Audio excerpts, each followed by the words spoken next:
Okay జరం గారు, ఇప్పుడు దీనివల్ల ఏ పార్టీ లాభపడుతుందంటారు? ఇప్పుడు ప్రస్తుతం ఉన్న పరిస్థితుల్లో ఏ పార్టీ లాభపడుతుందంటారు? ఏ పార్టీ కాదు, ఈ ప్రభుత్వాలు లాభపడతాయి. ప్రభుత్వాలు ఇక్కడ బీజేపీ ఒక్కటే ఇక్కడ కల్పరేట్ కాదు, ప్రభుత్వాలు కల్పరేట్. మీ ప్రభుత్వాలలో ఎవరైతే ఉంటారో ఇలాంటి ఓట్లను ఎంటర్టైన్ చేసేది మాత్రం ప్రభుత్వాలే. మీకు ప్రతిపక్షాలు ఎంటర్టైన్ చేయలేవు. మీకు బీఆర్ఎస్ ప్రభుత్వం లోపల 20 lakhs ఓట్లు గల్లంతైనాయి అన్నదని అప్పుడు పెద్ద ఆందోళనకరమైన అంశాల మీద మేము చాలా డిస్కషన్లలో మాట్లాడాము, కొన్ని వందల డిస్కషన్స్ లో మాట్లాడాము. దానికి ఒక ఐఏఎస్ ఆఫీసర్ సో అనేక బెనిఫిట్స్ పొందడం, తన కూతుర్ని తీసుకుపోయి పలక్నామా ప్యాలెస్ లోపల పెళ్లి చేసే అంత స్థితికి ఏ ఆఫీసర్కి అంత సినిమా ఉండదు. నిజంగా మీకు నెల జీతాలతో అంత పనిచేస్తారంటే అంత సినిమా ఉండదు. కానీ ఫలక్నామా ప్యాలెస్ లో పెళ్లి చేసే అంత వచ్చిందా అంటే ప్రభుత్వాలు. అలాగని చెప్పి ఇప్పుడు కాంగ్రెస్ ఏమైనా గొప్పదా అంటే లేదు.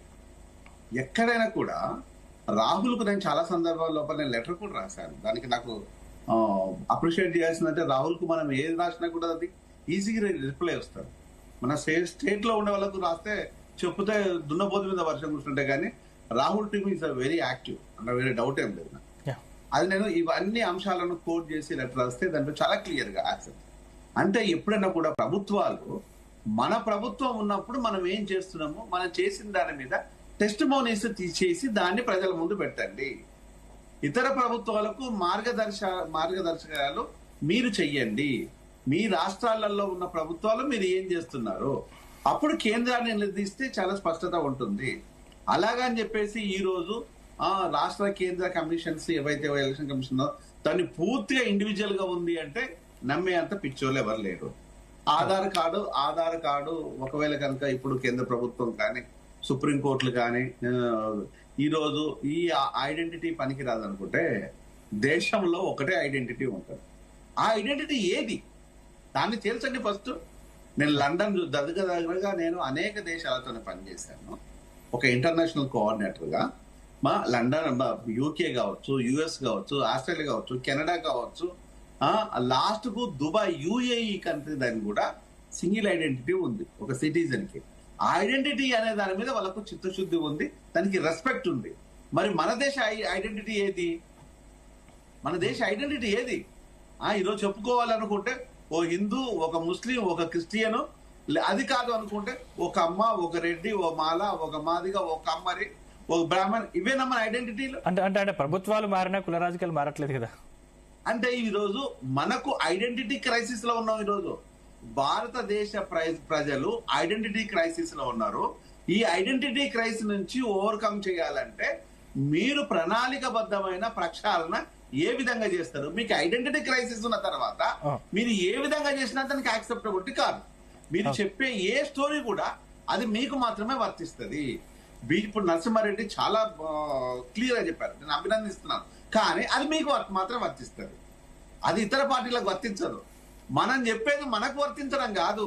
ఈరోజు యూనివర్సల్ ఐడెంటిటీ ఉండాలి. దాన్ని భారతదేశం లోపల ఇప్పుడు ఉన్న బీజేపీ ప్రభుత్వము ఐడెంటిటీ ఇవ్వటం లోపల మీకెందుకు ఇబ్బంది? అంటే ఈరోజు మన భారతదేశంలో ఉన్న ఐడెంటిటీస్ ఏంటంటే వాళ్ళు గురించింది ఇక్కడ హిందూ, ముస్లిం, మైనారిటీస్ ఓట్లు వెళ్ళిపోతున్నాయి. అంటే అత్యధికంగా ఈ రోజు ఓట్ లిస్ట్ లోపల ఓట్లు కొలగొట్ట లోపల ఒక ముస్లింస్లే లేరు, హిందువులే లేరు, అందరి ఓట్లను నిర్దాక్షిణంగా కొలగొట్టేసిండు. నేను ఒక ముస్లిం ఓట్లే పోయినాయి అని అంత పిచ్చోనే కాదు, కానీ అందరి ఓట్లు కొల్లగొట్టేశారు. అత్యధికంగా ఓట్లు ముస్లింస్ ఉండొచ్చు, ఒక దగ్గర క్రిస్టియన్ ఉండొచ్చు, ఓ దగ్గర హిందూస్ ఉండొచ్చు, కానీ ఈరోజు మనకు కాని ఓట్లను కొల్లగొట్టేశారు. ఎవరు కొల్లగొట్టేశారు అనేది చాలా ఇంపార్టెంట్. అంటే దీనికి ప్రభుత్వాలు ఏం చెప్తాయంటే గత ప్రభుత్వంలో ఓటర్ లిస్టునే మేము ఫాలో అవుతున్నామని చెప్తుంటాయి. మరి నీ ప్రభుత్వం వచ్చిన తర్వాత నువ్వేం చేశావు? గత ప్రభుత్వం ఉన్న అప్పులను నువ్వు ఎందుకు ఫాలో కావట్లేదు?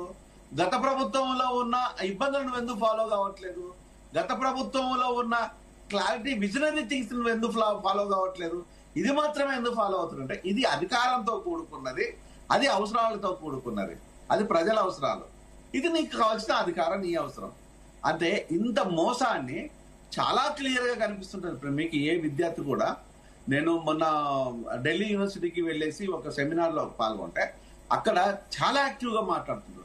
ఎంత ఇంటలెక్చువల్స్ అంటే వాళ్ళ దగ్గర మనం నేర్చుకోవాలి, మనం వాళ్ళకి చెప్పడం కాదు. నేను ఏమనుకున్నా అంటే, నేను ఒక ఇంటర్నేషనల్ డాక్టర్ని, పెద్ద పీకుడుగా అనుకుని నేను అనుకున్నాను. కాదు, వాళ్ళ దగ్గర నేను చాలా నాలెడ్జ్ నేర్చుకున్నాను.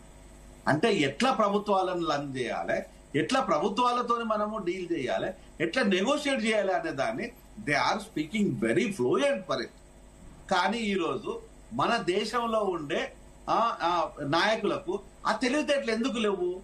మీరు ఎందుకు లర్న్ కావటం లేదు అంటే, ఎక్కడ లర్న్ అవుతారు చెప్పాలా? ప్రజల మీద పన్నులు వేయటం కోసము, ప్రజల్ని హింసించడం కోసము, ప్రజల్ని దోపిడీ చేయడం కోసము, ఇంకా నేచురల్ రిసోర్స్ ను కొల్లగొట్టడం కోసం మాత్రమే లర్న్ అవుతారు. కానీ ఈరోజు మీరు ఓటు విషయం లోపల మీకు ఇప్పటి వరకు కూడా, నేను తమ్ముడు నరసింహారెడ్డికి నేను ఇది క్వశ్చన్ కాదు కానీ జస్ట్ నేను వివరణ చెప్పదలుచుకున్నాను.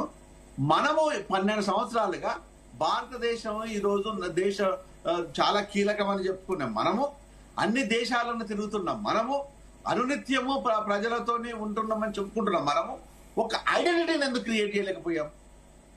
వన్ మోర్ కైండ్ ఇన్ఫర్మేషన్, 40 కోట్ల మందికి ఈ రోజు మనకు ఆధార్ కార్డు క్రైసిస్ లో భారతదేశం ఉన్నది.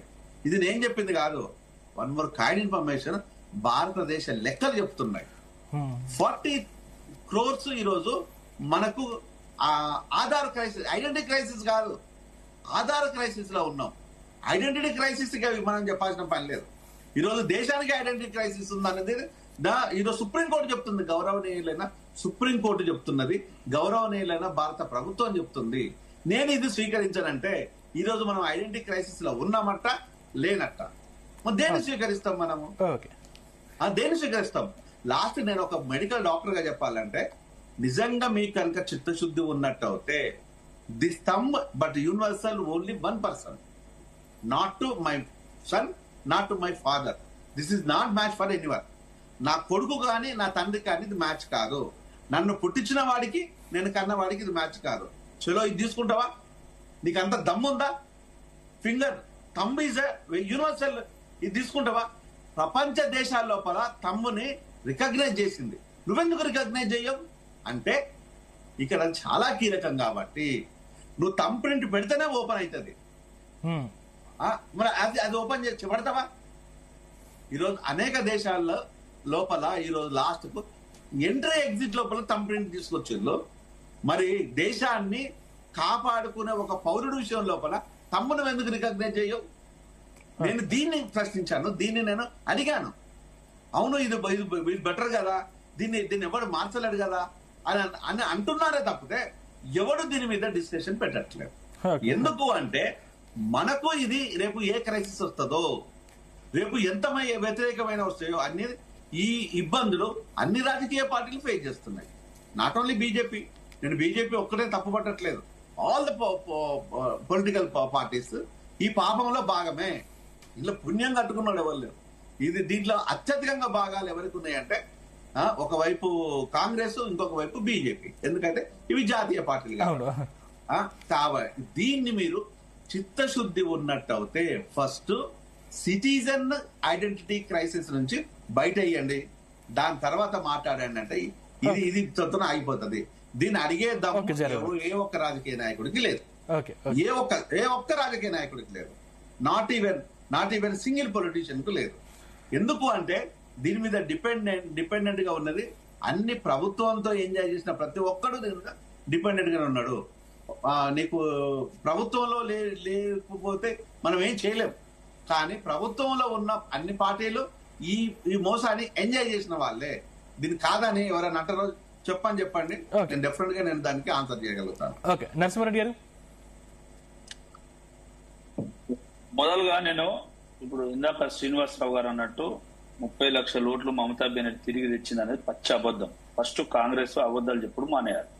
సెకండ్, ఇప్పుడు ఎస్ఐఆర్ పారదర్శకంగా లేదన్న వారికి కూడా సమాధానం నేను ఇచ్చిన. ఏమని ఇచ్చిన? BLA1, BLA2, BLA1 constituency level, BLA2 booth level ఖచ్చితంగా అపాయింట్ అయి ఉంటారు. కాబట్టి ఒకవేళ ఏదైనా ఒక పార్టీ వాళ్ళకు అనుకూలంగా ఓట్లు తీయాలనుకున్నప్పుడు అక్కడ ఉన్న ఇతర 5-6 పార్టీల బిఎల్ఏ 2 ఎవరైతున్నారో వాళ్ళు అబ్జెక్షన్ చేయొచ్చు, వాళ్ళ ఓట్లు రాపియవచ్చు.